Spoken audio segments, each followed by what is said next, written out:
Welcome to Culture Talk. This is the segment where we talk about an intersection of faith and pop culture and how culturally relevant topics can be used to start conversations about your faith. I'm joined today with Caleb Kaltenbach. Thank you so much for joining us. Thanks for having me. And your new book is coming out. It's called God of Tomorrow. It comes out May 15th. May 15th, yep. Wonderful. I'm very excited about this. So you're talking about just how Christians are having a lot of fear with cultural change that's happening in our world today. And of course, there are a lot of nuances with that. Not all Christians agree on what these changes, how we respond to these changes. But the central theme really and the big issue is fear. So let's talk about that. How can we step into these conversations and address the fear that we're having? Right. Well, first of all, I'd say that we have to understand what fear is and why we're afraid. And I think that the average person fears what they don't understand and what they can't control. And so if we don't understand something and we can't control it, there's an anxiety and a fear, and we handle that in different ways. We might isolate ourselves, try to micromanage, engage in toxic behavior. I mean, there's all different kinds of ways. And unfortunately, society is filled with people. People are always changing. And therefore, society is always changing and moving and progressing, sometimes in good directions, often more in negative directions. And so we become very fearful of that. We don't really have control over that.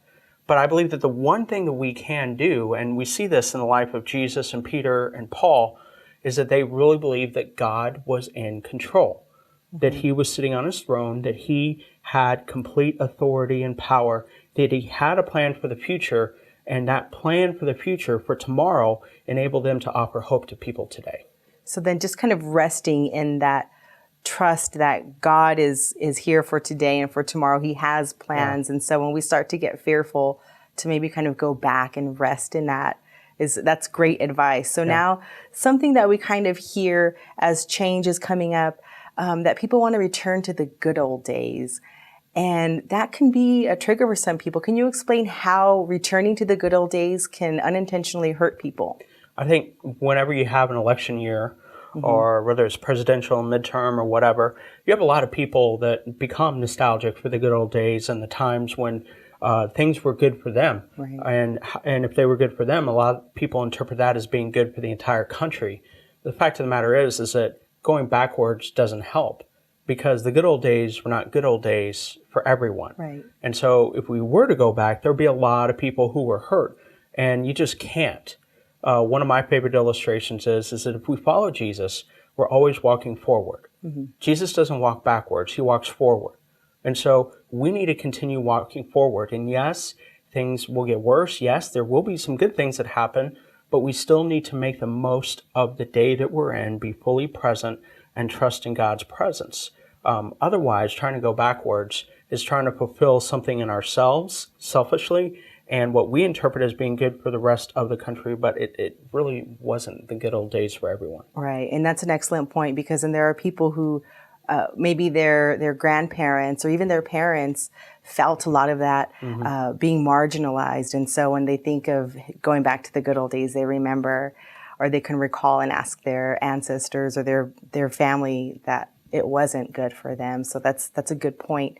Yeah. Something that you mentioned in your book is that when we think about these issues, a lot of times we tend to think of them as just political issues. But you mentioned that there are people, there are families and stories behind these issues. So can you just share a little bit more about that and how we can go from being fearful and having fear to offering compassion and hope? Absolutely. I think that a lot of the times it's easy to deal with our fear and trying to legislate change, which politics, that is one way that God administers change, not the only way, but it is one way.